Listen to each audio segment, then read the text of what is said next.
Hello दोस्तों, आप सभी का जनता क्रिएशन में स्वागत है। मैं आपकी होस्ट और दोस्त शगुन। आज के इस वीडियो में हम सुनेंगे 11वां अध्याय। आइए शुरू करते हैं 11वां अध्याय। ओम नमः शिवाय। 11वां अध्याय, शिवलिंग की स्थापना और पूजन विधि का वर्णन। ओम नमः शिवाय। 11वां अध्याय, शिवलिंग की स्थापना और पूजन विधि का वर्णन। ऋषियों ने पूछा, सूत जी, शिवलिंग की स्थापना कैसे करनी चाहिए तथा उसकी पूजा कैसे, किस काल में तथा किस द्रव्य द्वारा करनी चाहिए। सूत जी ने कहा, महर्षियों, मैं तुम लोगों के लिए इस विषय का वर्णन करता हूँ। इसे ध्यान से सुनो और समझो। अनुकूल एवं शुभ समय में किसी पवित्र तीर्थ में, नदी के तट पर, ऐसी जगह पर शिवलिंग की स्थापना करनी चाहिए जहाँ रोज पूजन कर सकें। पार्थिव द्रव्य से, जलमय द्रव्य से अथवा तेजस द्रव्य से पूजन करने से उपासक को पूजन का पूरा फल प्राप्त होता है। शुभ लक्षणों में पूजा करने पर यह तुरंत फल देने वाला है। चल प्रतिष्ठा के लिए छोटा शिवलिंग श्रेष्ठ माना जाता है। अचल प्रतिष्ठा हेतु बड़ा शिवलिंग अच्छा रहता है। शिवलिंग की पीठ सहित स्थापना करनी चाहिए। शिवलिंग की पीठ गोल, चकोर, त्रिकोण अथवा खाट के पाए की भांति ऊपर नीचे मोटा और बीच में पतला होना चाहिए। ऐसे लिंग पीठ महान फल देने वाला होता है।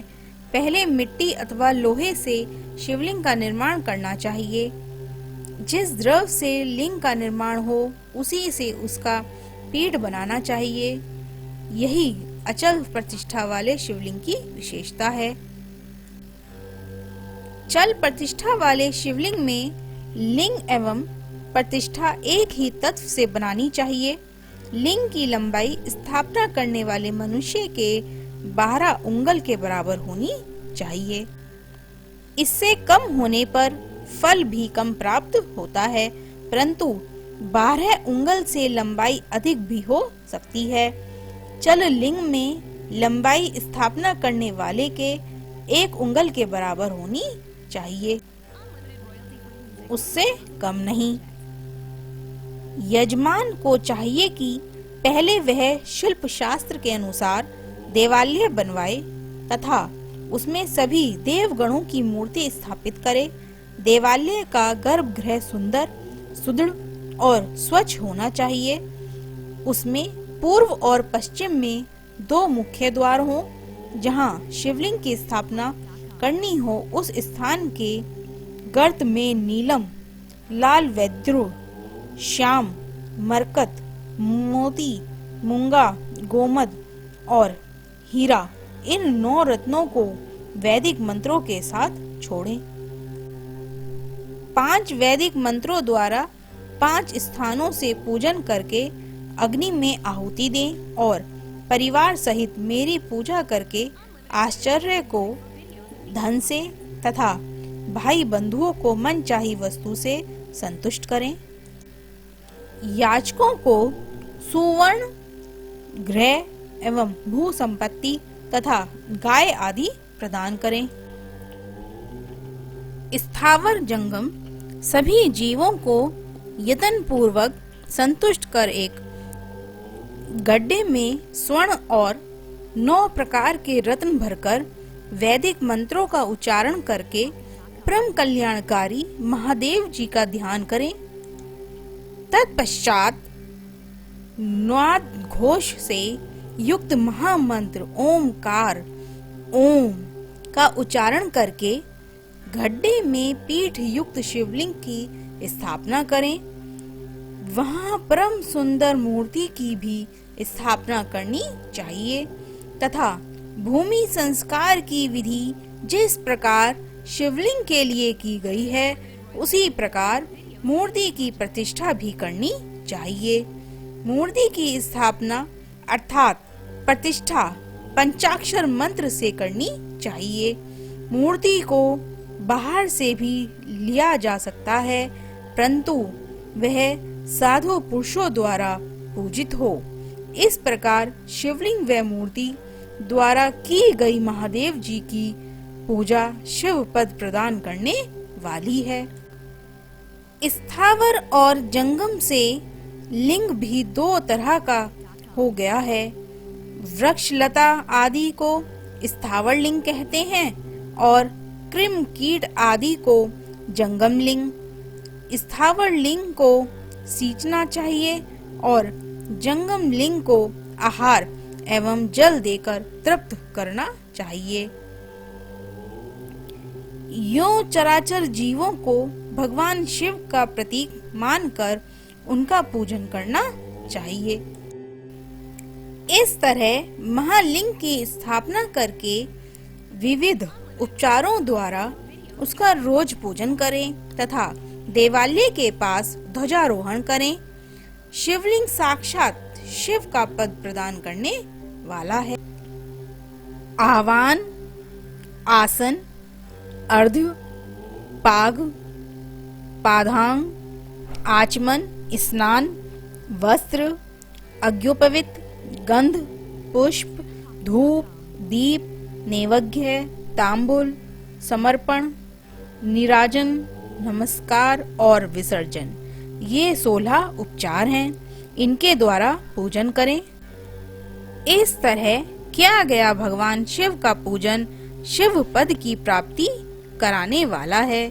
सभी शिवलिंगों की स्थापना के उपरांत चाहे वह मनुष्य द्वारा स्थापित हो, ऋषियों द्वारा या देवताओं द्वारा अथवा अपने आप प्रकट हुए हों, सभी का उपयुक्त विधि से पूजन करना चाहिए, तभी फल प्राप्त होता है। उसकी परिक्रमा और नमस्कार करने से शिव पद की प्राप्ति होती है।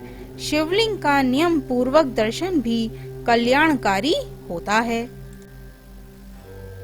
मिट्टी, आटा, गाय के गोबर, फूल, कनेर पुष्प, फल, गुड़, मक्खन, भस्म अथवा अन्न से शिवलिंग बनाकर प्रतिदिन पूजन करें तथा प्रतिदिन 10,000 प्रणव मंत्र का जाप करें। दोनों संध्याओं के समय 1,000 प्रणव मंत्रों का जाप करें। इससे भी शिव पद की प्राप्ति होती है। जप काल में प्रणव मंत्र का उच्चारण मन की शुद्धि करता है। नाद और बिंदु से युक्त ओमकार को कुछ विद्वान समान प्रणव कहते हैं। प्रतिदिन 10,000 पंचाक्षर मंत्र का जाप अथवा दोनों संध्याओं को 1,000 मंत्र का जाप शिव पद की प्राप्ति कराने वाला है।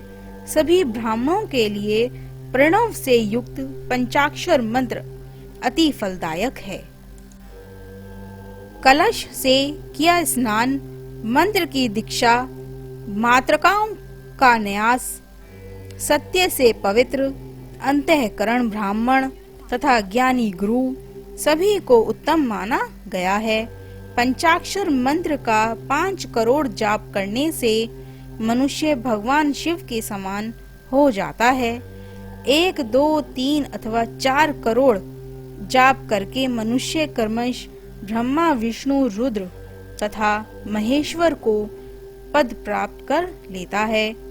यदि 1000 दिनों तक प्रतिदिन 1,000 जाप पंचाक्षर मंत्रों का किया जाए और प्रतिदिन ब्राह्मणों को भोजन कराया जाए तो इससे अभिष्ट कार्य की सिद्धि होती है। ब्राह्मण को प्रतिदिन प्रातःकाल 1008 बार गायत्री मंत्र का जाप करना चाहिए, क्योंकि गायत्री मंत्र शिव पद की प्राप्ति कराता है। वेद मंत्रों और वैदिक सूक्तियों का भी नियम से जाप करें। अन्य मंत्रों में जितने अक्षर हैं उतने उनके उतने लाख जप करें। इस प्रकार यथाशक्ति जाप करने वाला मनुष्य मोक्ष को प्राप्त होता है। अपनी पसंद से कोई एक मंत्र अपनाकर प्रतिदिन उसका जाप करें तथा ओम का नित्य 1 सहस्त्र जाप करें। ऐसा करने से संपूर्ण मनोरथों की सिद्धि होती है। जो मनुष्य भगवान शिव के लिए फुलवाड़ी या बगीचे लगाते हैं तथा शिव मंदिर में झाड़ने बुहारने की सेवा कार्य करते हैं, ऐसे शिव भक्त को पुण्य क्रम की प्राप्ति होती है। अंत समय में भगवान शिव उसे मोक्ष प्रदान करते हैं। काशी में निवास करने से भी योग और मोक्ष की प्राप्ति होती है। इसलिए आमरण भगवान शिव के क्षेत्र में निवास करना चाहिए। इस क्षेत्र में स्थित बावड़ी, तालाब, कुआं और पोखर को शिवलिंग समझकर वहां स्नान, दान और जाप करके मनुष्य भगवान शिव को प्राप्त कर लेता है। जो मनुष्य शिव के क्षेत्र में अपने किसी मृत संबंधी का दाह, दशा, मासिक श्राद्ध अथवा वार्षिक श्राद्ध करता है अथवा अपने पितरों को पिंड देता है, वह तत्काल सभी पापों से मुक्त हो जाता है और अंत में शिव पद प्राप्त करता है। लोक में अपने वर्ण के अनुसार आचरण करने व सदाचार का पालन करने से शिव पद की प्राप्ति होती है। निष्काम भाव से किया गया कार्य अभिष्ट फल देने वाला एवं शिव पद प्राप्त करने वाला है। दिन के प्रातः, मध्यमान और सायं 3 विभाग होते हैं। इनमें सभी को एक एक प्रकार के कर्म का प्रतिपादन करना चाहिए। प्रातः काल रोजाना दैनिक शास्त्र क्रम, मध्यमान सकाम कर्म और सायंकाल शांति क्रम के लिए पूजन करना चाहिए। इसी प्रकार रात्रि में 4 पहर होते हैं। उनमें से बीच के 2 पहर निशीथ काल कहलाते हैं। इस काल में पूजा करनी चाहिए क्योंकि यह पूजा अभिष्ट फल देने वाली है। कलयुग में कर्म द्वारा ही फल की सिद्धि होगी। इस प्रकार विधि पूर्वक और समय अनुसार भगवान शिव का पूजन करने वाले मनुष्यों को अपने कर्मों का फल मिलता है। ऋषियों ने कहा, सूत जी, ऐसे पुण्य क्षेत्र कौन कौन से हैं जिनका आश्रय लेकर सभी स्त्री पुरुष शिव पद को प्राप्त कर लें? कृपा करके हमें बताइए। ओम नमः शिवाय। आज की कथा यहीं पर समाप्त होती है। आगे की कथा अगले अध्याय में सुनेंगे। दोस्तों, इसी तरह की और कथाएं सुनने के लिए हमारे चैनल को सब्सक्राइब करें और बेल आइकन जरूर दबाएं, जिससे हमारी आने वाली नई वीडियोस की नोटिफिकेशन आपको मिलती रहे। इस अध्याय से पहले के अध्याय की कथा सुनने के लिए हमारे डिस्क्रिप्शन बॉक्स में चेक करें, वहाँ पे सभी वीडियोस के लिंक दिए गए हैं। Thank you friends watching this video. Do not forget to like, share and subscribe.